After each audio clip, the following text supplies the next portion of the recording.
Bukan, kalau yang apa? Roma. Allah Esa, Yesus juga Esa, bukan? Oh bukan. Bukan Kalau ya? itu kan Bapak Allah itu Esa, pengantarnya itu juga Esa. Ya.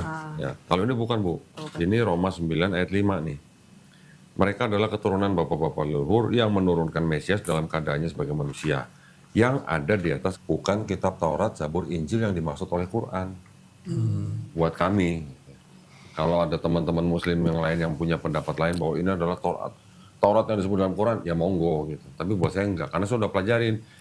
Taurat yang disebut dengan Pentateuch, 5 kitab Musa itu bukan ditulis oleh Nabi Musa. Yang dipegang itu juga bukan ya? Bukan ditulis oleh orang-orang yang pernah ketemu Nabi Musa. Tapi disusun ribuan tahun, Pak. 1000 tahun sejak Nabi Musa baru ditulis. Yang tanah itu. Nah, Iya. Yang Taurat ya, ini mau ketemu Musa. Begitu juga yang Nevi'im, Ketuvim. Nah ini kita tinggal lihat ini. Terus jadi apa kalau yang bukan di Al-Quran apa ada nggak yang apa Lagi. namanya? Jadi kalau buat saya, buat kami, yang disebut dengan Taurat, Zabur, Injil itu adalah wahyu yang diturunkan Allah SWT kepada Nabi dan Rasulnya untuk Bani Israel hanya pada zaman itu. Dan tidak pernah dijanjikan untuk dijaga. Tidak seperti Quran. Sekarang kalau namanya wahyu, Pak, itu bentuknya seperti apa? Kalau kita nggak dapat wahyu, kita dapat ilham lah ya. Kita ngopi dapat ilham gitu. Kalau wahyu kan konotasinya untuk nabi gitu kan. Jadi kalau wahyu itu ya pesan atau pengetahuan yang langsung masuk ke dalam kolbunya nabi. Ketika nabi itu meneruskan kepada kaumnya atau umatnya, nah itulah wahyu yang disampaikan. Di Quran sering menggunakan kata kitab, Pak. Ada kitab Taurat, kitab Zabur, kitab Injil yang diberikan kepada bangsa Israel. Kata kitab itu belum tentu berarti buku seperti ini, Pak. Dalam bahasa Arab. Kata kitab itu artinya banyak. Bisa juga wahyu yang dibukukan, bisa juga hukum, ketetapan, atau perintah. Gitu. Jadi kalau ditanya, sekarang mana kitab Taurat, Zabur, Injil yang asli? Nah, nabinya mana? Nabinya sudah meninggal. Ya sudah, berarti udah ngikut nabinya. Karena wahyu itu kan masuknya ke dalam kolbu nabi. Kenapa saya bilangnya kolbu, bukan otak? Gitu. Nah, itu ada ilmunya lagi, Pak. Itu dokter neurosistem itu yang lebih tahu tuh. Di dalam jantung kita ternyata ada neurosistem yang bisa menyimpan memori 40.000 saraf, Pak, di dalamnya. Otak kita 100 ribuan. Jantung kita ternyata punya memori. Lebih banyak ya. Enggak, lebih sedikit. Tapi itulah yang disebut dengan kolbu. Karena itu yang bisa menyimpan, boleh dikatakan pesan ilahi gitu, Pak. Nah, itu yang tahu tuh dokter Aisyah Dahlan tuh. Jadi hilang ya berarti ya itu ya. Jadi apa maksudnya siapa tahu ada penemuan itu nggak ada ya? Nggak ada. Ya, apa Jadi catatan sejarah itu? nggak ada. Jadi kalau dikatakan misalnya contoh Nabi Isa menerima Injil, ya Nabi Isa menerima, tapi belum tentu juga dia nulis, belum tentu juga pengikutnya menulis. Sedangkan yang menulis ini kan orang-orang yang tidak kenal Yesus, tidak pernah jadi saksi mata langsung. Jadi ketika Nabi Isa sudah diangkat, ya wahyunya yang ikut bersama dia gitu loh, Pak. Tidak harus berbentuk buku gitu. Soalnya nggak langsung ditulis ya. Iya. Kan tidak pernah diceritakan juga, paling sejauh-jauhnya yang umat Islam bisa percaya dengan yang namanya Taurat itu ketika di Quran diceritakan Nabi Musa AS menerima wahyu di Bukit Sinai, turun kepada Bani Israel, mereka sedang nyembah patung. Wahyu yang dituliskan oleh Nabi Musa AS itu di atas 2 loh batu. Kristen juga ada. 2 loh batu itu kan dipecah di depan bangsa Israel sendiri karena Nabi Musa marah ngeliat bangsanya nyembah berhala. Paling jauh yang disebut Taurat ya cuma itu, Pak. Padahal cuma sebagian kecil itu ya. Iya. Nah, sedangkan di dalam, kalau disebutkan di dalam kitab Tanakh itu kan kurang lebih ada 613 mitzvah hukum untuk orang Yahudi. Nah, itu yang masuk dalam buku itu, Pak. Tapi kan nggak mungkin Nabi Musa AS membawa batu begitu banyak isinya 613 hukum, kan nggak mungkin. Jadi yang diajarkan oleh Nabi Musa kepada bangsa Israel ya hanya lisan, secara lisan gitu, Pak. Yang lainnya ya, yang lain lisan. Iya. Jadi tidak harus berbentuk seperti ini. Jadi buat kami sekarang, Bible-nya orang Yahudi dan Bible-nya orang Kristen ini bukan Taurat, Zabur, Injil yang dimaksud oleh Quran. Saya bisa buktikan, Pak, nanti, Pak. Di Pentateuch itu bukan Nabi Musa yang nulis. Banyak ayat-ayat yang menyebutkan nama tempat, menyebutkan nama orang, yang adanya itu ratusan tahun setelah Nabi Musa meninggal. Oh, jadi jelas itu. Jelas, bukan cuma yang ulangan yang menceritakan Nabi Musa meninggal, bukan cuma itu, Pak. Masih banyak yang lain. Kalau untuk pembuktian ini kan, apa namanya yang kan Paulus ada bilang bahwa Injil yang apa aku terima itu kan dari Yesus ya katanya. Itu kita jawab pakai ayat yang tadi dong berarti ya. Yang mana? Yang apa namanya firman yang itu telah kusampaikan. Kan itu kan cuma disampaikan pada murid-muridnya doang kan. Sedangkan dia nggak pernah ketemu kan sama Yesus kan. Iya, Bapak jangan batasin hanya kepada muridnya lah. Kita ambil aja konteks yang lebih luas kepada bangsa Israel. Gitu. Ketika disampaikan kepada bangsa Israel, yang disampaikan oleh Yesus ini kan kita bisa bandingkan, bisa cek Pak. Berbeda. Ya udah gitu beda lagi kan. Gitu. Iya. Jadi jelas ini pasti bukan dari Yesus. Gitu. Jadi kalau orang Kristen menuduh Nabi Muhammad adalah nabi palsu, sebenarnya mereka harus mempelajari dulu. Paulus menyampaikan pesan yang sama nggak dari Yesus. Kalau beda lah itulah yang disebut nabi palsu sebenarnya. Iya, iya. Gitu, Pak. Cuman kan kita di yayasan kami tuh kami dilarang menghina sesembahan orang lain, menghina nabi orang lain, menghina agama orang lain. Kalau Saya nggak pernah sebut Paulus nabi palsu, Pak. Saya nggak berani sebut. Ya, saya tuh kalau dengar apa namanya Kodandi sama apa namanya Ustadz Menahem Ali tuh ngomongnya etikanya selalu dijaga kan. Harus jaga banget, Pak. Kalau yang satu kan langsung dia plak gitu. Bang Juma. Bang Juma plok. Iya. Tapi justru malah kita mengerti banget jadinya. Jadi tahu oh ini kan saya juga apa namanya paham gitu jadi. Kalau saya mau pakai bahasa yang seperti Paulus nabi palsu itu kan menyakiti. Iya, memang caranya lain-lain itu pendekatannya. Iya. Kita nggak boleh gitu menyakiti dalam hal seperti itu kan. Islam itu bukan memukul tapi merangkul. Kita ngajak mikir gitu, ayo gitu. Iya. Ya kalau yang teman-teman yang lain mungkin kan karena medannya lain gitu lah. Saya nggak bisa nyalain juga gitu ya. Dan juga memang kan karena di TikTok itu kan memang kasar, Pak. Iya. Kasar. Orang-orangnya juga Makanya saya nggak mau masuk TikTok. Sekali 2 kali aja cukup. Ya memang kadang-kadang untuk orang tertentu juga pakai yang begitu masuk gitu kalau ada yang gitu. Jadi saya dengar pertama juga ngomongnya apa begini. Makanya suka kadang-kadang teman datang lagi dia. Kok yang kemarin diomongin begitu datang lagi nggak tahu. Tahu-tahu sahadat aja. Tahu sahadat. Ada juga yang begitu ya. Iya. Caranya beda-beda. Ya terapinya beda katanya. Pasiennya soalnya beda. Nah, gitu.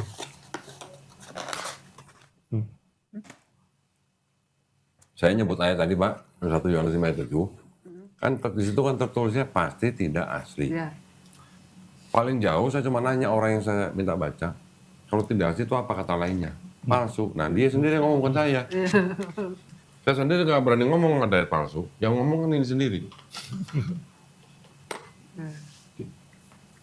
Karena apa, Bu? Keluarga besar saya juga masih Kristen semuanya. Masih ada juga. Keluarga besar saya, ini maksud saya masuk keluarga besar tuh tante, kalau dalam bahasa Cina tuh ii gitu ya. Nanti ada cek, ada empek, segala macam. Keluarga besarnya artinya dari papa, dari mama, semuanya masih Kristen. Yang masuk Islam cuma papa saya sama saya. Kok kalau umpamanya persiapan untuk apa namanya? Kalau kita masuk Islam itu apa kok? Persiapan? Ya maksudnya kita mesti persiapin apa? Hati, kalau saya bilang mah, cuman hati aja. Kok sebenarnya udah baru disunat ini. Masya Allah. Iya. Belum sembuh benar. Waduh. Berarti tanggal tadi. 12. Masih suka ngilu-ngilu. Baru tanggal 12 ini. Oh, berarti masih gatal-gatal dikit, Pak. Ngilu gitu. Ngilu. Biasanya. Iya, iya, iya. Itu dokternya juga pas saya bilang, ini kok, maksudnya dia kan nanya, maksudnya mungkin bingung juga udah tua baru disunat, saya bilang baru dapat hidayah. Katanya dokternya dokter Ali, dia kelihatan kayak orang Arab gitu. Jadi digratisin. Nggak mau dibayar. Masya Allah, alhamdulillah. Iya, Bang. Alhamdulillah. Kok bayar gratis katanya? Kita mesti saling membantu katanya dia bilang. Memang banyak, Pak. Masih ada dokter-dokter yang seperti itu masih ada. Masih muda beneran dokternya. Iya.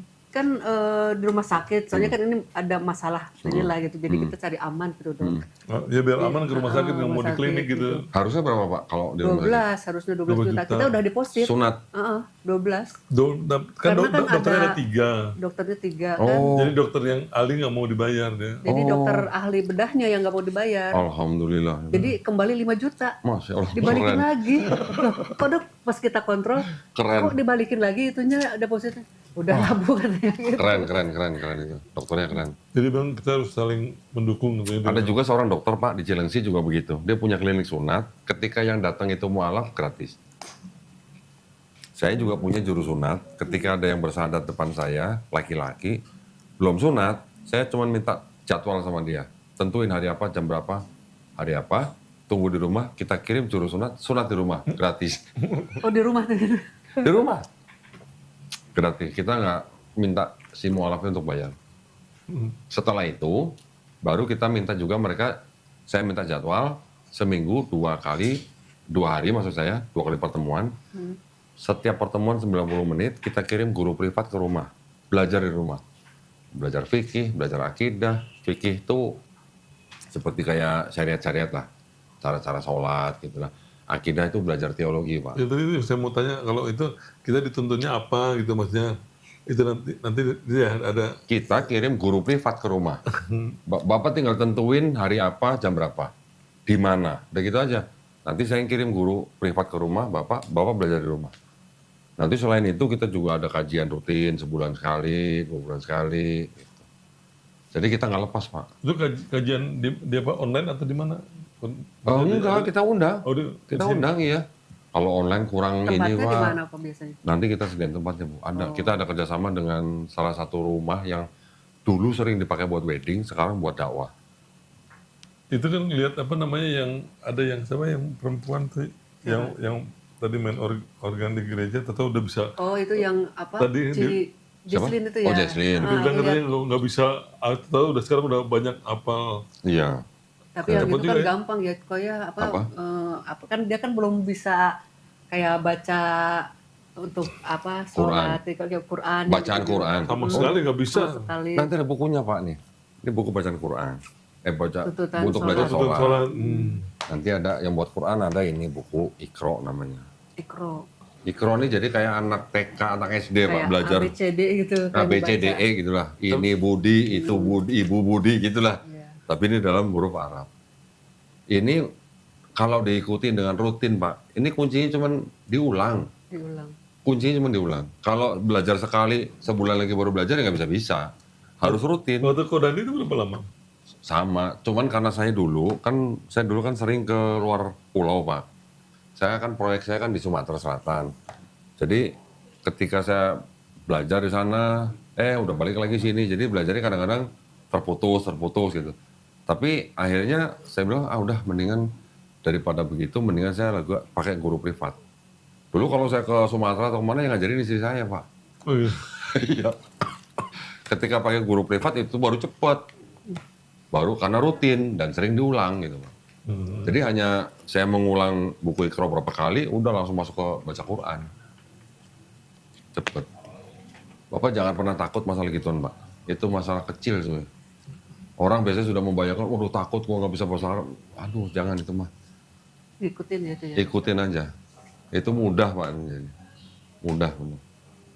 Kalau sholat itu aja ke masjid ikutin aja gerakan-gerakannya dulu ya. Iya, Bapak misalnya nih baru masuk Islam, belum tahu bacaan sholat. Laki-laki kan hukumnya kalau sholat di masjid Pak, kecuali dia punya uzur syar'i. Ketika datang ke masjid, uzur syar'i artinya halangan yang syariah gitu, yang diperbolehkan. Ketika datang ke masjid, Bapak cuma tinggal ngikutin gerakan imam aja. Bacanya apa? Belum tahu nih. Cukup subhanallah, subhanallah, subhanallah. Udah cukup. Subhanallah itu artinya maha tinggi Allah. Cukup. Nah, Bapak tinggal baca ini. Atau kalau Bapak mau latihan di rumah, sholatnya sambil baca ini pun boleh Pak, begini. Loh boleh. Apa-apa. Sambil berdiri, sambil begini boleh. Atau Bapak sambil pegang handphone, nonton YouTube, boleh. Sholat sambil nonton caranya, ruku gimana, sujud gimana. Bapak tinggal sambil pegang handphone boleh. Saya dulu caranya gini Pak, sama istri, dicetak atau di print dalam beberapa lembar gitu, bacaan-bacaan sholat. Kemudian karena di kantor saya itu, kantor saya kan dekat masjid, tapi ketika saya sholat sunnah sendiri, latihan di kantor saya, saya menghadap kiblat, dinding, ya udah ditempel situ Pak bacanya. Jadi saya latihannya di situ. Jadi sambil sholat sambil baca. Sehari 5 kali Pak, seminggu juga aja. Hafal cepet Pak. Cepet. Insya Allah Pak, cepet. Tapi kan beda kan apa yang sholat subuh itu Rokaatnya aja yang beda ya. Iya, yang berbeda kan hanya rokaatnya saja. Bacaannya mah sama. Bacanya sama. Setiap sholat itu kan kalau yang 2 rokaat, berarti kan setiap rokaat itu pasti baca Al-Fatihah. pas setiap itu ya. Setiap rokaat pasti baca Al-Fatihah. Al-Fatihah udah bisa. Hah? Kalau udah bisa. Bisa. Nah itu yang 2 rokaat Pak. Kalau yang 3 rokaat atau 4 rokaat, yang 2 rokaat pertama Al-Fatihah plus surat pendek. Tapi rokaat ketiga dan seterusnya sampai ke-4, ini cukup Al-Fatihah aja. Itu yang diajarin waktu masih kecil itu ya bilang ya. Bismillahirrahmanirrahim. Alhamdulillahirrahmanirrahim. Ar-Rahmanirrahim. Iya. Yaumiddin. Apa? Oh, saya punya sajadah yang ada bacaan sholat ya Pak. Oh gitu. Saya beli Bu, saya beli. Ya ini buat orang-orang yang baru masuk Islam. Tuh, ada sajadah, ada bacaan sholatnya. Nah, gitu. Cuman mungkin tinggal tulisannya baca. terlalu kecil kalau buat Bapak mungkin. Oh iya tadi ya. Nah, sambil berdiri di sajadah sambil baca. Jadi ini yang dikasihin ke Mualaf. Oh gitu ada. ini sambil duduk juga, sambil duduk bisa nih. Jadi lihat ini aja. gitu. Iya. Ini tentang posisi-posisinya. Oh iya. Oh banyak juga posisinya ya 3. Posisinya cuman berdiri, ruku, sujud, duduk. Ya, gitu kan. Itu digabungin kalau saya baca di Bible, di Alkitab tuh mulai dari yang berdiri Nabi Abraham, terus ke Musa, terus ke Sulaiman. Nabi Salomo, terus ke siapa kok yang Daud juga Daud. Daud yang berdiri terus sujud terus ruku, terus semua digabung sampai Yesus sujud. Oh iya. Nah, di situ. Enggak, dari Nabi Abraham itu sudah sujud. Abraham sujud, Musa sujud, Harun sujud, Daud sujud, Ezra sujud. Ya, Itu semuanya ada Pak di Bible. Cuma orang Kristen aja nggak sujud. Yesus pun sujud. Ya, Yesusnya sujud. Kalau Yesusnya sujud, kenapa Kristen jingkrak-jingkrak tepuk tangan? Gitu. Dia nyari di apa ayatnya juga nggak ada ya kok ya. Ada, tapi di perjanjian lama Pak. Maksudnya ibadah hari Minggu, maksudnya ibadah. Oh hari Minggu nggak ada. Iya, maksudnya ibadah. Tapi pas denger cerita apa namanya yang kayak jadi bukan kebetulan namanya memang itu udah diatur ya terstruktur ya. Jadi memang loh kan jelas-jelas Yesus itu lahir 1 Masehi ya kan. 1 Masehi. Jadi maksudnya kan awal Masehi dong harusnya kan. Bukan Pak, bukan. Tidak bukan begitu Pak. Jadi 1 Masehi itu bukan harus tanggal lahirnya Yesus. Oh, gitu. Kan penanggalan Masehi itu hanya dari orang-orang yang sudah sekian ratus tahun gitu menentukan kalender. Nah, mulai dari sekarang disebut Masehi ya gitu. Oh, jadi nggak Kan sebelumnya dulu bukan nggak ada nama Masehi Pak. Dulu kan sebutnya kan before Common Era atau Common Era. Ada bahasa Latinnya. Kalau yang Common Era, Anno Domino apa gitu. Berarti apa? Berarti salah ya. Salah gitu. Ya, cuman maksudnya ternyata kan 25 Desember itu memang hari itu kan hari Dewa Matahari kan itu jadinya. Dan pas hari Minggu lagi Sunday. Pas hari Minggu. Sunday. Iya. Sun matahari. Jadi memang diatur Hari matahari. diatur ke situ ya kok ya. Iya. Memang itu hari perayaan hari Minggu itu rupanya perayaan apa? Betul. Jadi bukan nggak sengaja rupanya memang udah Iya. Sudah ada yang ngatur Pak. diatur ke situ ya. Dan Kristen itu kan sebenarnya kan tumbuh kembangnya kan awalnya malah dari Romawi. Tumbuh kembangnya, menyebarnya gitu maksudnya. Nah Romawi ini kan sudah ratusan tahun menyebar Dewa Mitra. Itu Dewa Matahari itu kan. Jadi ketika Kristen boleh dijalankan di Romawi pakai Decree of Milan 313. Ketika Kristen dijadikan agama resmi daripada negara Romawi pakai dekret lagi. Dekret Tesalonika 380. Ketika sudah menjadi agama resmi Romawi, kan Romawi yang sudah biasa menyembah pagan kan harus ada adaptasinya nih Pak. Jadi kan tujuannya kan mengkristenkan orang pagan yang Kristennya sendiri sudah pagan gitu loh Pak. Jadi contoh misalnya patung-patung dewa-dewa diganti dengan patung santo-santo misalnya. Patung Maria gitu. Terus kemudian gedung apa ya kayak semacam kolosium gitu dijadikan gereja. Kristen tadinya nggak punya gereja Pak, nggak ada gedungnya. Mereka kalau kebaktian di rumah-rumah. Ketika jadi agama resminya Romawi baru dikasih gereja. Pendeta-pendetanya nggak usah bayar pajak. Ada tuh Pak. Nanti lambang-lambangnya juga begitu. Ya, jadi memang ada penyesuaian antara pagan dan Kristen awal. Kalau dijadiin agama negara itu ya, Iya. agama Romawi ya. Iya. Nggak bisa dipungkiri Pak, sekarang udah zaman informasi, udah kebuka semua. Ya. Itu juga kan ada tuh yang di 1 Yohanes berapa ya, yang tidak mengaku Yesus sebagai manusia kan dibilang antikristus sesat. kan gitu Iya. kan, si menyesat, Antikris. antikris Ya, gitu. ajaran sesat, Terus antikris. Mas kan bahas di gereja tuh, Ya, ada kan anaknya pendeta yang itu ya, bilangnya ya kan dua natur katanya Yesusnya. Nah, kan dua gitu. natur. Dua natur hasil dari konsili Kalsedon. Kan nggak ada ayatnya kan dua natur Nggak itu ya. ada. Nggak ada. Ya, Itu hanya pemikiran gereja. Yang Kalau 100% juga bilang ayatnya mana, manusia, Bang? 100% Nggak Tuhan ada tuh tuh. hanya konsili Hasil Kalsedon kan, Konsili Kalsedon tahun 451, Bu. 451. Justru konsili Kalsedon itu kadang-kadang bisa menjadi bumerang buat mereka, Bu. Ketika ada ayat yang bilang Yesus tidak tahu hari itu, yang malaikat pun tidak, hanya Bapa yang tahu, gereja pendeta kan bilang kan Yesus sedang jadi manusia. Ya.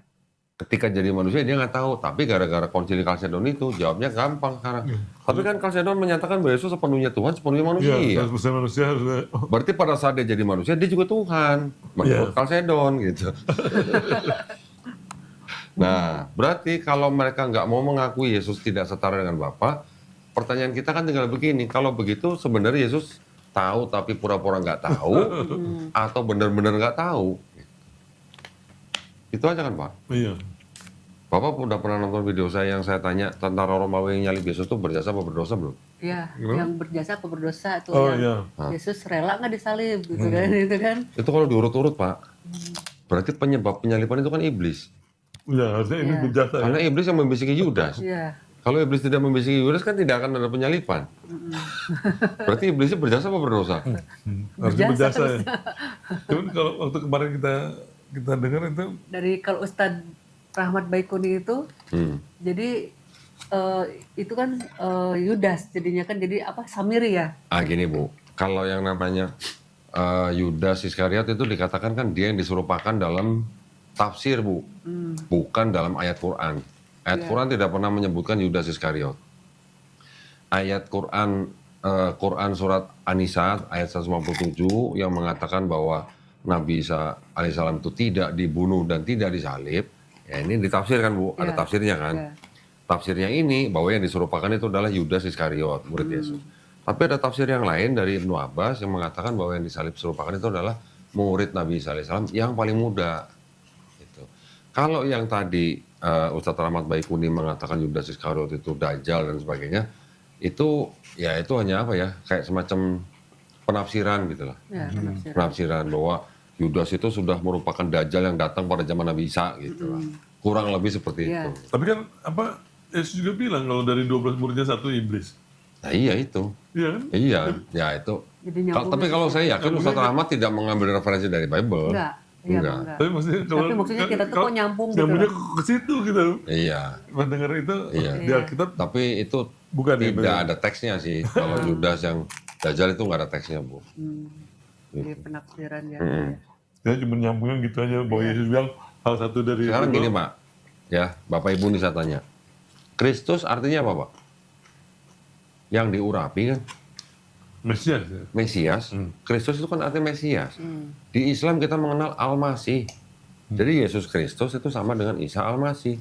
Artinya yang diurapi. Tapi kalau di Islam Al-Masih kita memandangnya itu mengusap gitulah. Karena bisa mengobati dengan Ya, hisap gitu kan. menyembuhkan manusia, menyembuhkan orang dengan cara mengusap atau membangkitkan orang mati. Nah, sekarang pertanyaan saya gini, Bu. Kristen itu kan memandang orang di luar Kristen atau khususnya Islam antikristus katanya. Ya. Pernah dengar gitu, Pak? Iya. Sekarang bagaimana Islam bisa antikristus? Wong kita mengenal Isa Al-Masih. Berarti kalau antikristus bahasa Arabnya kan istilahnya anti Al-Masih. Kita sekarang menganggap Nabi Isa sebagai Al-Masih. Iya. Bagaimana kita bisa disebut antikristus iya. gitu. Iya. Betul kan, Pak? Belum mengimani nabi-nabi sebelumnya ya. Oke. Sekarang di Kristen ada istilah antikristus untuk orang-orang yang tidak menerima Yesus sebagai Tuhan gitu atau juru selamat. Sedangkan Kristus artinya yang diurapi. Nah, kalau antikristus berarti kan tidak mengakui Yesus sebagai Kristus. Iya. Nah, Kristen gimana? Kristen kan mengakui Yesus sebagai Kristus. Kita mengakui Isa atau Yesus sebagai Al-Masih atau Kristus. Nah, bedanya kalau di Islam kita hanya mengakui dia cuman Al-Masih atau cuman Kristus. Tapi kalau di Kristen kan selain Kristus mereka juga Tuhan. menuhankan Yesus. Berarti sebenarnya anti-Kristus ini cocoknya buat siapa? Kalau begitu. Karena menuhankan Kristus gitu. Kan Kristus bukan Tuhan artinya. Jadi balik sendiri ya? Iya, Kristus kan artinya bukan Theos, Pak. Nah, Iya, benar. sekarang mereka yang menganggap Kristus itu Theos, berarti kan mereka sendiri yang, atau Kristen itu sendiri yang, apa ya namanya, jadi berbalik ke mereka gitu. Bisa dikatakan anti Kristus, karena mereka menuhankan Kristus. Kira-kira gitu. Ya, ini kalau mau apa dibolak-balik kata gitu ya. Iya, iya. Kita nggak pernah jadi anti Kristus karena kita mengimani Nabi Isa sebagai Al-Masih atau mengimani Yesus sebagai Kristus. Nah, tinggal Kristus, apakah Kristus sama dengan Theos, gitu aja. Nanti ada lagi gini sebenarnya. Ada beberapa ayat di dalam Perjanjian Baru, khususnya di surat-surat Paulus, Pak, yang dianggap bahwa Paulus menganggap Yesus sebagai Theos. Ya, Iya. nanti ada ayat. Paulus sebagai Theos. Menganggap Paulus menganggap Yesus menganggap sebagai Yesus. Theos. Itu ada di beberapa ayat. Adanya di sini, Pak. Oh, yang itu bukan. Oh, yang apa? Roma. Allah Esa, Yesus juga Esa, bukan? Oh, bukan. bukan ya? Kalau itu kan Bapak apa Allah itu Esa, pengantara itu juga Esa. Iya. Ya. Kalau ini bukan, Bu. Ini Roma 9 ayat 5 nih. Mereka adalah keturunan bapak-bapak leluhur yang menurunkan Mesias dalam keadaannya sebagai manusia yang ada di atas segala sesuatu. Ia adalah Allah yang harus dipuji sampai selama-lamanya. Amin. Kata ia di sini konotasinya adalah untuk Yesus, Yesus, karena sudah berwujud menjadi manusia kan. Ia adalah Allah. Jadi orang Kristen bacanya ini Yesus adalah Theos. Tapi sebenarnya ini adalah penyimpangan terjemahan. Oh, terjemahannya nggak seperti itu ya? Bukan nggak seperti itu. Jadi berdasarkan penerjemahan Bible bahasa Inggris ada yang menerjemahkan tidak seperti ini. Jadi yang dimaksud ia ini bukan ia Yesus, tapi ini ia adalah ia Bapa gitu. Jadi Paulus tetap menganggap Theos itu Bapa, Yesus itu Kurios. Tapi karena terjemahannya begini, seolah-olah Yesus di sini sebagai Theos. Ini sudah saya bahas nih Pak ketika saya ngajar di STID Muhammad Nasir. Saya bisa bandingkan dengan Bible terjemahan bahasa Inggris yang lain yang terjemahannya tidak sama seperti ini. Dan di Bible-nya mengakui gitu. Di beberapa terjemahan lainnya di-rendered secara berbeda. Diakuin. Di dalam Bible Hub juga. Nah, itu satu. Yang kedua, di dalam seluruh surat-surat yang dianggap surat Paulus tuh punya kayak semacam idiom gitu Pak. Bahwa Bapa itu adalah Tuhan yang harus dipuji selama-lamanya. Nah, idiom itu di beberapa ayat udah banyak, tapi giliran di sini, ini kenapa jadi seolah-olah jadi Yesus gitu. Jadi ini ada ulah penerjemah yang merubah. Sengaja dia ya. Nah, ini satu. Yang kedua, nanti ada di, kalau nggak salah di 2 Petrus 1:1. Nanti ada tuh. Ini mana pulpen? Mas catat mana saja? Berapa kok? Tadi Roma 9 ayat 5 Pak. Tadi Roma 9 ayat 5 ya. Nah,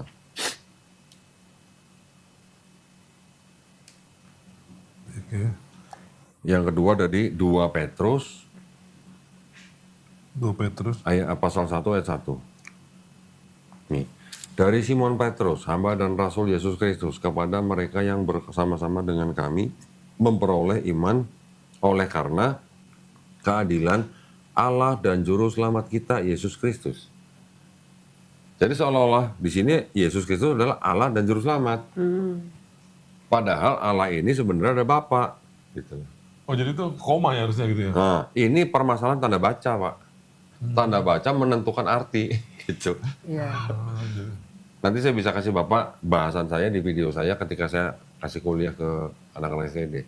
Hanya gara-gara tanda baca dan intonasi itu arti sebuah kalimat bisa berbeda. Betul. Gitu. Oh, ini tanda baca di sini ya. Iya, nah sekarang pertanyaan saya kan gini Pak, apakah di teks aslinya yang dalam bahasa Yunani itu ada tanda baca? Nggak ada. Nggak ada. Sama Tanda baca nggak ada, huruf besar nggak ada, huruf kecil nggak ada, semua sama. Kayak Arab gundul gitu yang nggak ada tanda baca ya. Sekarang Bapak pernah tahu nggak kata Kristen sendiri dalam Bible itu kapan pertama kali ada? Bukannya apa namanya pada saat itu yang Antioquia. Antioquia itu. Betul, Kisah 11:26 kan Pak? Iya. Oke, 11:26. Di sini ada kata-kata Kristen ya Pak ya? Iya. Tapi Pak ternyata kalau saya bukain kodeks Sinaiticus Pak, tidak ada kata Kristianos, adanya kata Krestianos. Kristen.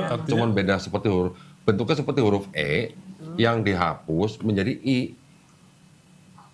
Oh jadi ininya dihapus jadi. Jadi Wah itu tangannya dihapus jadi garis ininya. zaman sekarang itu udah benar-benar informasi itu udah kebuka lebar Pak. Mereka tinggal bersama-sama di setelah masa mengajari banyak orang di Antioquia orang waktu disebut Kristen.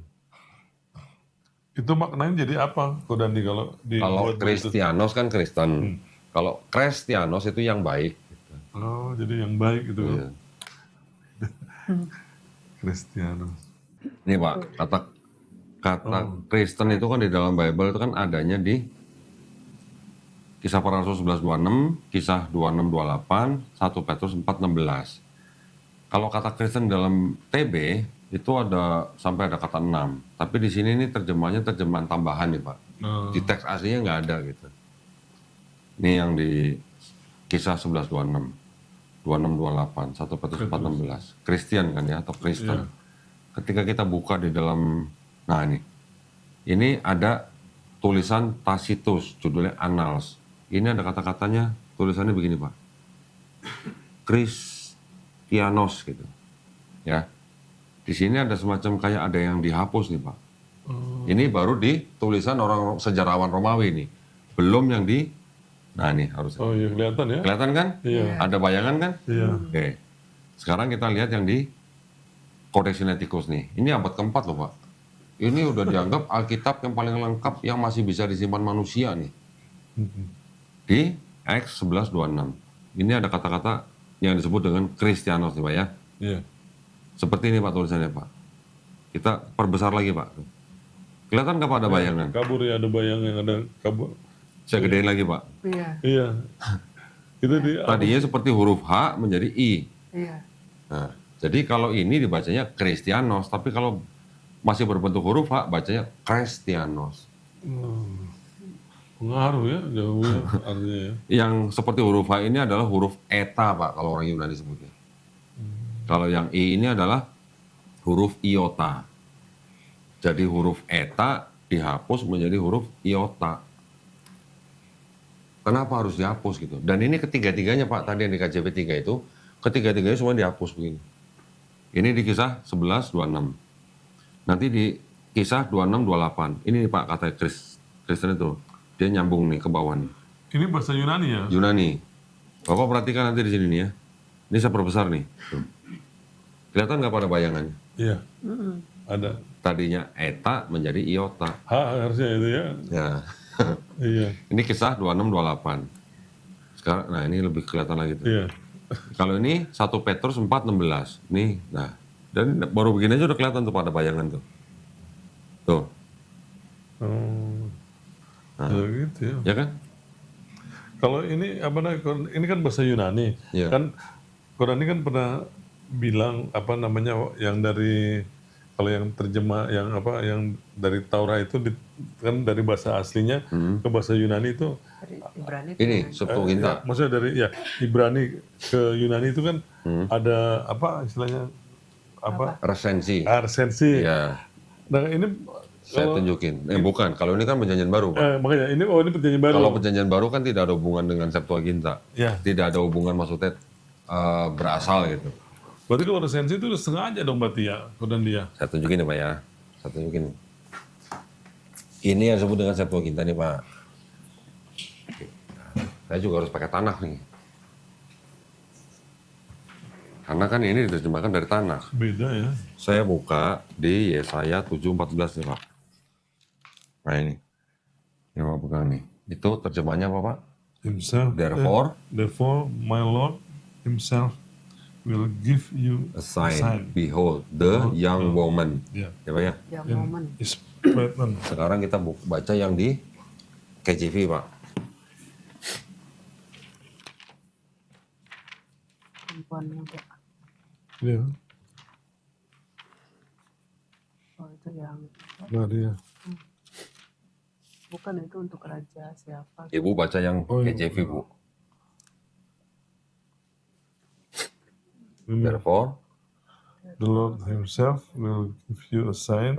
Behold the virgin. virgin. Virgin. Menurut ibu nih yang wanita nih, virgin sama yang woman sama nggak Bu? Beda. Bedanya gimana? Kalau yang woman kan perempuan muda ya. Ya, belum tentu virgin kan Belum Bu? tentu virgin. Tapi kalau virgin pasti perempuan muda nggak Bu? Perempuan muda. Enggak juga. Enggak juga. Iya juga ya. Ada juga. Perempuan tua kan juga bisa virgin Pak ya. Iya, Nah, iya, iya. jadi ada Jauh ya. distorsi penerjemahan. Di sini yang woman, di sini virgin. Kalau yang bahasa Indonesia mengikuti yang woman Pak, yang bahasa Indonesia. Oh. Tapi di Matius 1:23 disebutkan anak darah, virgin. Karena itu dianggapnya Matius 1 ayat 23 itu adalah penggenapan dari Yesaya 7:14. Nah, sekarang kalau di dalam bahasa Yahudi, kata yang woman itu berasal dari kata ha-almah. Ha itu the, almah itu adalah yang woman. Ya Pak ya. Kalau untuk kata virgin, bahasa bahasa Ibraninya ha-almah bukan. Bahasa Ibraninya adalah betulah Betul. untuk virgin. Tapi untuk ini kalau yang woman ha-almah. Alma. Sekarang kalau di dalam bahasa Yunani, kalau untuk virgin itu ada bahasa Yunani namanya parthenos. Ya Pak ya, parthenos itu virgin. Kalau untuk yang woman ada kata dalam bahasa Yunani itu neanis gitu. Oke. Sekarang saya bukain di sini nih, Pak. Yesaya nih. Yesaya 7 kan Pak ya? Iya. Ayat 14 nih. Virgin. Sama kan? Virgin Pak? Iya. Di sini diterjemahkan dari kata apa? Parthenos. Nah ini kata Parthenos nih Pak.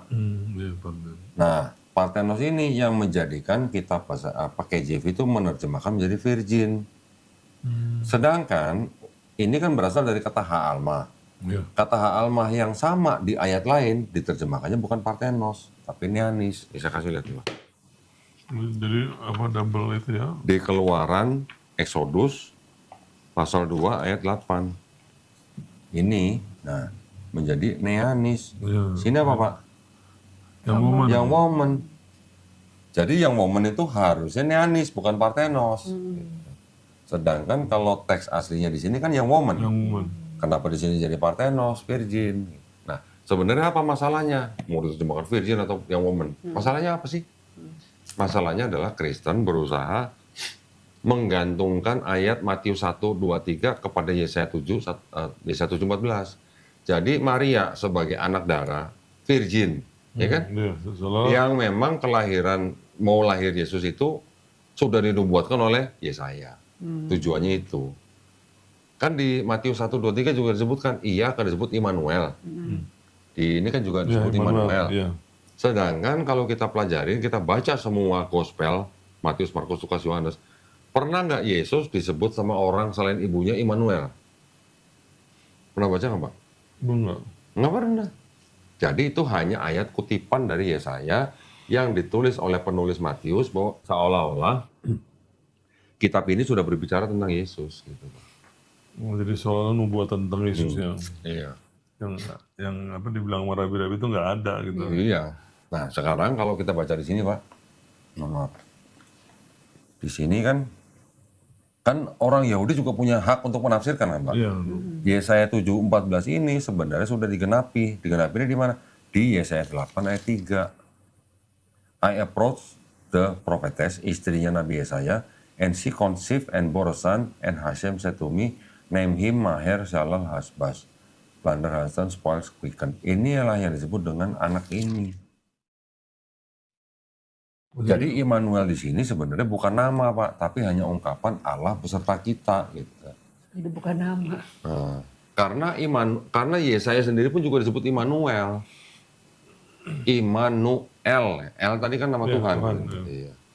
Jadi Yesaya sendiri juga disebut. Yesaya 8 ayat 8, Yesaya juga disebut Immanuel. Kalau nggak salah nih. Yesaya 8:8.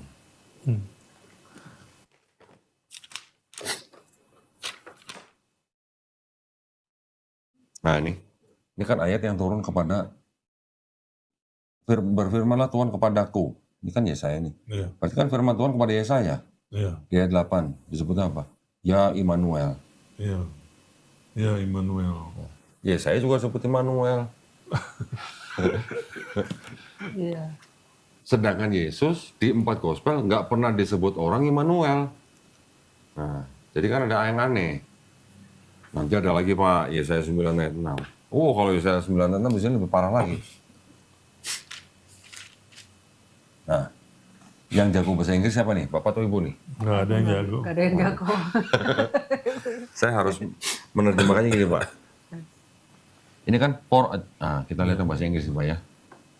Ini nanti ada kelihatan banget Bapak. Telah lahir nih kan? Nah, ya. Yasmin kan telah Ya, lahir. for a child has been born to us ya Pak ya. Sama ya, for unto us a child is born, sama lah ya. Ya, telah lahir. Terus apa nih? A son has been given to us. Iya, dan diberikan Unto us a son is given, sama. sama. And the dominion will rest on his shoulder. And the government will be upon his shoulder. Sama Pak ya? Ya. Nah, sekarang mulai permasalahan di sini nih Pak. The wonders. Perhatikan tanda bacanya nih Pak. Ini ada apa nih? And his name will be called Wonderful Counselor, Mighty God, Everlasting Father, Prince of Peace. Nah, And his name ini siapa Pak? Ya, namanya akan disebut. Nama anak itu kan? Ya. Berarti kan nama anak itu akan dipanggil apa? Penasihat ajaib, Allah perkasa, Bapa yang kekal, Raja damai. Raja damai. Ini yang dianggap nubuat untuk Yesus kan Pak? Iya. Nah, sekarang kalau kita perhatikan di sini Pak. Tadi sampai di Ini wonders. sampai di Advisor. the dominion will rest on his shoulder ya. Ya, penasihat ajaib. Ini koma Pak ya? Iya. The wondrous advisor, penasihat ajaib, mighty God, Allah perkasa, eternal Father. Ada 3 nih Pak. Ya. Called. Siapa nih Pak? Memanggil, menyebut. Heskia. Ada namanya jelas ya. Anggap aja nggak ada Pak. Anggap aja namanya nggak nggak ada. ada. Called Name. his name, His name. Syar Shalom, Prince of Peace. Jadi 3 gelar ini adalah 3 gelar untuk Tuhan Yang Maha Esa Pak. Penasihat ajaib, Allah yang perkasa, Bapa kekal itu adalah gelar untuk Tuhan Yang Maha Esa yang menyebut nama anak itu adalah Raja Damai. Kenapa disebut Raja Damai? Karena Raja Hezekia inilah yang mempunyai masa paling damai untuk bangsa Israel. Bersatu memimpin yang Ini ada catatan lagi di sini nih. This wanderer, apa tuh Pak? Salvation took place in the days of the child of Ahaz, the righteous king Hezekiah. Disebutnya langsung kan? ya langsung namanya. Anak ini yang untuk Raja Hezekia, whom God. Nah, di mana Tuhan, penasihat ajaib, Allah perkasa, eternal Father, Bapa yang kekal menyebut Prince of Peace. Jadi bukan ininya yang apa namanya seperti Allah ya kalau Iya. kan kalau di Alkitab kita kan seolah apa namanya Immanuelnya apa namanya Yesus itu yang apa namanya disebut sebagai Sekarang kalau kita kembalikan lagi seperti tadi, pernah nggak Yesus disebut penasihat ajaib, Allah perkasa, Bapa yang kekal, Raja Raja damai. damai di seluruh perjanjian baru? Pernah nggak Pak? nggak pernah. Nggak ada. Nah inilah akal-akalan atau permainan penerjemahan Kristen ketika mereka menerjemahkan tanah menjadi Septuaginta. Jadi apa kalau di ininya ditanamnya bahwa yang apa namanya Allah perkasa itu Allah gitu ya. Raja Iya. Jadi bukan ininya bukan namanya itu Jadi 3 gelar untuk Tuhan, Untuk yaitu Tuhan. penasihat ajaib, Allah perkasa, Bapa kekal. Ini menyebut Raja Hezekia sebagai Raja. Syar Shalom atau Raja jadi Damai. damai gitu. Jadi karena kalau di Alkitab kita seolah-olah Nah, Yesusnya yang itu ya. nah, kalau kita baca yang di TB, seolah-olah kan menjadi seolah-olah itu untuk Yesus. Iya. Gitu. Nih, sebab seorang anak telah lahir untuk kita, seorang putra telah diberikan untuk kita, lambang pemerintahan ada di atas bahunya, dan namanya, berarti kan nama anak itu Iya. disebutkan orang, penasihat ajaib, Allah perkasa, Bapa kekal, Raja damai. Jadi terbalik. Ada nggak di perjanjian baru Yesus sebut 4 gelar ini? Kan nggak ada. Iya, jadi apa namanya? Padahal itu untuk Allah maksudnya. Iya, tadinya. 3 gelar untuk Allah, 1 untuk Raja Hezekia. Yang menyebut anak ini tuh Raja Damai gitu. Nah, Nanti ada lagi, Bapak mungkin sering dengar bilur-bilurnya menyembuhkan. Dari mana Pak? Yesaya 53. Yesaya 53 menurut orang Yahudi yang punya kitab ini, mereka bilang itu bukan Yesus, itu untuk bangsa Israel sendiri. Saya ketika debat sama pendeta Isra Soru, Budi Asali, kan saya gampang, saya tinggal bawa ini aja. Saya cuma bacain tafsirnya. Jadi saya meminjam perspektifnya Yahudi untuk membantah upaya Kristen untuk mencaplok perjanjian lama atau mencaplok ini tanah. Ini Pak, 52:13, God's servant, the people of Israel. Ini tafsir dari Rashi. Udah jelas. Jadi Yesaya 53 yang disebut hamba yang menderita tuh mulainya dari pasal 52 ayat 13. Tuh. This is a prophecy foretelling what the nations and their kings will exclaim when they witness Israel's full attitude toward the Jews. Kan jelas Pak ini. Ya, bangsa Israel. Ini lagi ngomongin bangsa Israel. Nah, kita bisa membuktikan atau melihat sejarah bangsa Israel ketika mereka sudah terdiaspora ke Eropa, Eropa Timur, di Jerman, di Austria, kan mereka dipersekusi semua. Iya. Di Austria, bahkan sampai Holocaust tuh puncaknya gitu. Baru sampai akhirnya istilahnya timbul yang namanya apa? Zionisme. Mereka ingin kembali ke Israel. Nah, tapi apakah Zionisme itu orang-orang Israel yang murni gitu? Nah, itu belum tentu. Belum tentu ya. Kalau itu dibilang apa? Katanya, apa alirannya? Namanya? Yahudi Hybrid. Askenazi di Jerman, Iya. ya. Di Eropa Timur. Jadi datang Iya. apa namanya? Kan seperti tadi saya bilang Pak, pasti ada asimilasi lah. Iya pasti ya. Namanya udah sekian puluh tahun ya kan, berapa Bukan puluhan. ratus tahun. Ratusan Pak. Jadi udah berapa keturunan ya kan kawin campurnya. Sekarang gini Pak, Bait Suci yang kedua itu dianjurkan tahun berapa? Tahun 70 Masehi. Abad pertama dianjurkan. Setelah itu kan baru umat Israel kan orang Yahudi kan diaspora lagi. Ya. Nah, yang rabi-rabi pindah ke kota Yafne, ini yang disebut sebagai cikal bakal Judaisme. Walaupun secara akidah mereka bisa klaim sampai ke Nabi Abraham. Tetapi setelah, jadi dari abad pertama sampai Holocaust itu kan baru di Perang Dunia Kedua ya. Perang Dunia Kedua, abad ke-20. 2000 tahun Pak udah tersebar ke seluruh dunia. Kan nggak mungkin nggak ada asimilasi gitu. Iya pasti. Nah, 2000 tahun loh Pak, 2 milenium. 2 milenium kan pasti udah ada asimilasi. Iya pasti. Apa kawin campur ya udah gitu. Jadi orang-orang Yahudi yang sudah tersebar kemana-mana, menderita, akhirnya mereka yang punya pemikiran, nah kita harus kita harus punya negeri sendiri, negara sendiri. Itu Zionisme. Tapi kan sampai detik ini aja masih ada orang-orang Yahudi yang di luar Israel yang protes dengan berdiri negara Israel. Mereka bilang belum waktunya. Iya, ada yang bilang. Nah, kenapa? Entar nunggu firman Tuhan kata gitu. Nah, sedangkan yang mendirikan Israel kan orang-orang yang bisa dikatakan bukan darah murni Israel. Mereka nggak berpakaian seperti yang memelihara apa nih? Iya. Apa namanya sih Bu ini Bu?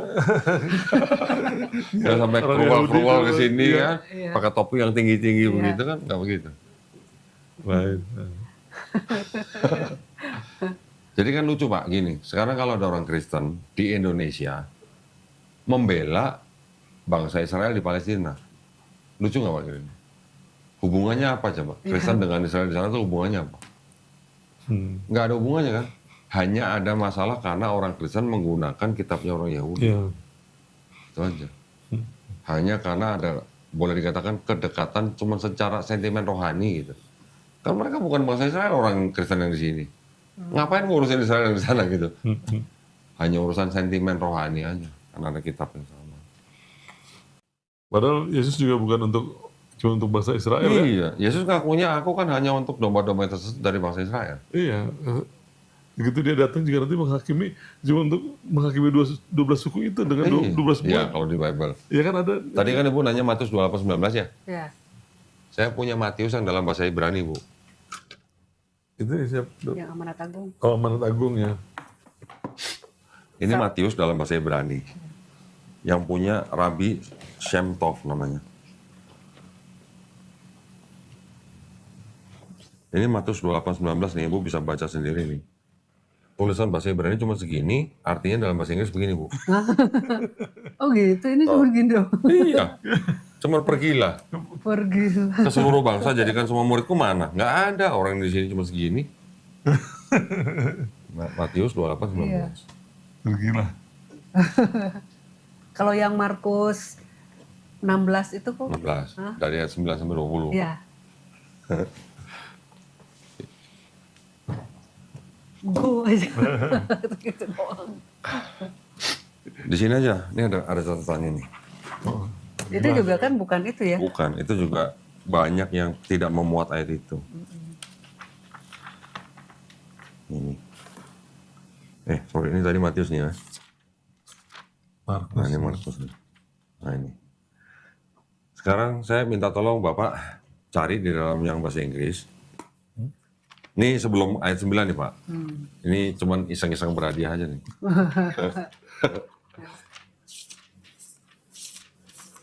Bapak tolong cari Markus 16. Ini ada kalimat begini, Ibu baca yang di bahasa Indonesia nih. Ini kan ada kalimat, lalu mereka keluar dan lari meninggalkan kubur. Sebab gentar dan dahsyat menimpa mereka. Mereka tidak mengatakan apa-apa kepada siapapun juga karena takut. Ada paragraf dengan singkat, mereka sampaikan dan seterusnya. Sampai kata-kata ini kan. Bandingkan dengan yang bahasa Inggris, Bu. Sama nggak, Bu? Ada nggak satu paragraf ini? Markus 28, Markus 16. Ayat? Ayat Dari ayat 8 bagian B. Oh, Ayat 8 bagian B. Ya. Maksudnya yang ada itu. Ya. Ini kan ada paragraf ini. Dengan singkat mereka. Ini kan cuma sampai afraid. Iya. Because they were afraid. Takut. Karena mereka takut nih kan. Karena mereka takut. sampai sini. Yang ini dengan singkat sampai ini. Di sini ada nggak, Pak? Nggak ada. So they went out quickly and Kemana itu? Nah ini dari mana ayatnya kalau gitu? Kok bisa satu paragraf nongol begini? Di sini nggak ada. sini langsung nomor 9-nya sih. Nah, Toto kan ini kan 9 nih, Pak. Kalau ini kan setelah Yesus bangkit, Iya. betul sama kan? Nah, ini ada keterangan begini nih, Bu. Nih, ada yang apa nih dengan singkat nih? Dengan Dengan singkat, singkat ya. sampai kekal itu kan? Beberapa atau sedikit naskah dan terjemahan mengakhiri Injil Markus dengan bagian ini sehingga tidak memuat ayat 9 sampai 20. Lihat catatan berikutnya. Bagian ini kiranya dalam abad kedua Masehi baru ditambahkan pada Markus ayat 9 sampai 20. Ditambahkan. Baru ditambahkan. Ya kan? Iya. Gitu.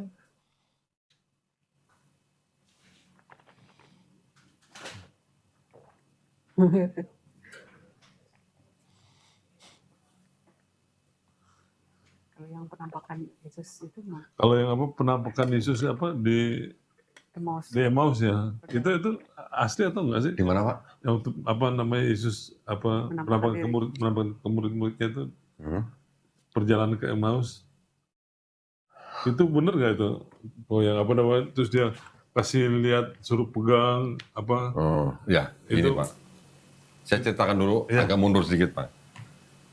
Menurut ahli-ahli perjanjian baru, keempat penulis gospel, Matius, Markus, Lukas, Yohanes, ini adalah orang-orang yang bukan saksi mata langsung, Pak. Oh ya itunya apa? Yang mau minta apa ya? Ya itu websitenya tuh dari mana? Oh, ya, Tadi buku yang Five Gospel mana, Bu? Kan karena dia waktu itu bilang ada websitenya bisa dilihat. USCCB, Satunya, USCCB. usccb.org. jadi bisa lihat di itu kan di website itu. Nih, Bahwa itu apa namanya nonim ya? Kurang ya. Kalau di USCCB mengatakan gini, Pak. Berdasarkan bukti-bukti yang ada, tidak cukup kuat bahwa yang menulis adalah orang yang bersangkutan. USCCB. Gimana sih? United States Conference of Catholic Bishops. Ini kan ada Bible-nya nih, Bu nih. Nah, Bible ini kita tinggal klik aja nih, Books of Bible. Ya. Nah, di setiap Ini kan nama kitab-kitabnya. Anggaplah yang Yohanes. Di setiap kitab Yohanes nanti sebelum pasal 1 itu ada introduction, Bu. Ini kan ada introduction nih. Kita bisa baca di sini. Nanti ada kata-kata begini nih. Nah ini. However, the accuracy of much of the detail of the fourth gospel constitute a strong argument that Johannine tradition rests upon the testimony of an eyewitness. Although traditions identify this person as John, the son of Zebedee, most modern scholars find that the evidence does not support this.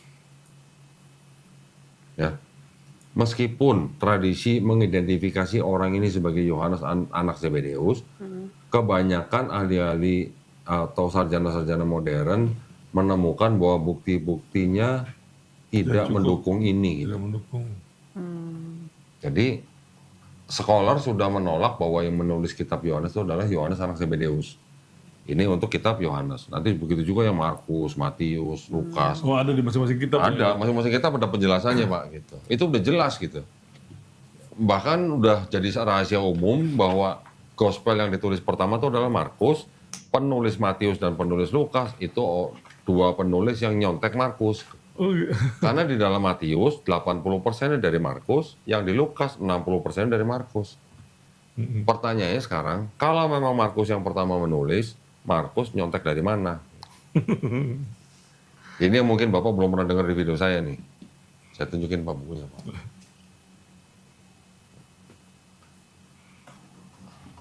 Jangan kaget. Tapi kan surat Paulus lebih dahulu daripada Memang. daripada Memang. Jadi, sorry, kalau tadi saya belum jelasin. Jadi, kan Yesus diangkat atau disalib atau diangkat kan kira-kira tahun 29 atau 30 Masehi, Pak. Surat-surat Paulus itu sudah ditulis dari mulai tahun 48 Masehi. 48, ada yang 50, ada yang 52, ada yang 55, sampai tahun 65 sampai 67. Nah, yang Markus itu baru ditulis sesaat sebelum Bait Suci kedua dihancurkan. Bait Suci kedua dihancurkan kan tahun 70 Masehi. Berarti sesaat ya kira-kira setahun 2 tahun sebelumnya lah Markus. Baru 10 tahun kemudian kira-kira tahun 80 atau 85 Masehi penulis Matius dan Lukas menyadur dari Markus. Yang Yohanes ditulis kira-kira tahun 95 sampai akhir abad pertama. Ya. Nah, yang Markus ini Markus, Matius, Lukas, Yohanes. Ini ditulis setelah surat-surat Paulus, Pak. Surat-surat Paulus ini ada 13. Menurut ahli perjanjian baru, yang benar-benar ditulis oleh Paulus cuma 7. Dari 13, cuma 7. Yang 6 diperdebatkan. Kemungkinan besar bukan Paulus yang menulis. Nah, dari 7 ini, Paulus nggak pernah nyebut-nyebut Matius, Markus, Lukas, Yohanes kan, Pak? Nggak pernah kan? masih Nggak pernah sama sekali Paulus nyebut-nyebut ada Matius, Markus, Lukas, ya, Yohanes. kan belum ada soalnya. Iya, ya memang belum ada. Tapi kalau memang Matius yang menulis Matius adalah Matius, paling nggak Matius dengar dong. Apalagi di Matius ada kabar ketika Yesus disalib, tabir bait suci terbelah dua. Ketika Yesus dibangkitkan, mayat-mayat orang kudus bangkit dari kubur masuk Yerusalem. Masa Paulus nggak pernah dengar, Pak? Gitu. Itu peristiwa heboh kan? Iya. Tapi ternyata itu adalah kutip atau sisipan dari budaya orang pagan Yunani. dari Yunani. Ada festival Antesteria namanya. Nah, itu yang Paulus nggak pernah cerita. Padahal kan Paulus punya kesempatan bagus buat cerita ke jemaatnya. Nih ada bukti orang bisa bangkit nanti ketika Yesus udah bangkit gitu. Atau ada kebangkitan setelah kematian gitu lah. Paulus nggak pernah cerita. Jadi bisa dipastikan bahwa memang surat Paulus itu sebelum 4 gospel. Maka yang 4 gospel ini bisa dipastikan kan terinspirasi oleh kabar berita yang udah dikirim oleh Paulus ke Galatia, Roma, Korintus, Tesalonika dan sebagainya. Tapi ternyata Pak, ini penemuan yang belum lama nih. Ternyata penulis Markus yang disebut menulis pertama kali ngutip dari tulisan-tulisan Homer. Homer ini adalah penulis, kira-kira dia menulis tahun 800 sampai 700 sebelum Masehi, sebelum ada Yesus, Pak. 800 sampai 700 sebelum Yesus, Homer sudah menulis tentang kota Trojan, Pak, pernah dengar? Nah, Kota Trojan ketika dihancurkan, kan ada yang namanya Achilles, ada yang namanya Iya, iya. Odyssey gitu kan. Odyssey itu yang raja berasal dari Iliad membantu temannya menghancurkan kota Trojan. Ketika Trojan sudah hancur, Raja Odyssey ini kembali ke Iliad selama 10 tahun. Perjalanannya selama 10 tahun, Pak, mampir ke sono kemari gitu loh. Selama perjalanan ini yang dikutip oleh Markus. Nah, caranya Markus mengutip-ngutip dari Homer dengan mengambil narasi kemudian mengganti-ganti nama tokoh, nanti nama tempat, itu disebut dengan mimesis, Pak. Mimesis. Jadi itu adalah metode penulisan seperti itu. Di sini kalau Bapak mau lihat nih, nanti kita bisa bandingkan. Nah, ini jam. Odyssey, Pak. Oh, Ya. dari sana Ya, perbandingan. surat ke-18 ayat 108 pertama atau kedua nih ayat 8 sampai 22. Ini dan ini sebuah narasi yang mirip. Cuman mungkin nama-nama orangnya diganti. Oh, iya. Ini ada Odyssey sama Markus. Mirip Iya, jadi dikutip ya berarti ya. Cuman. pengutipan. Dan ini masih banyak lagi nih, Pak.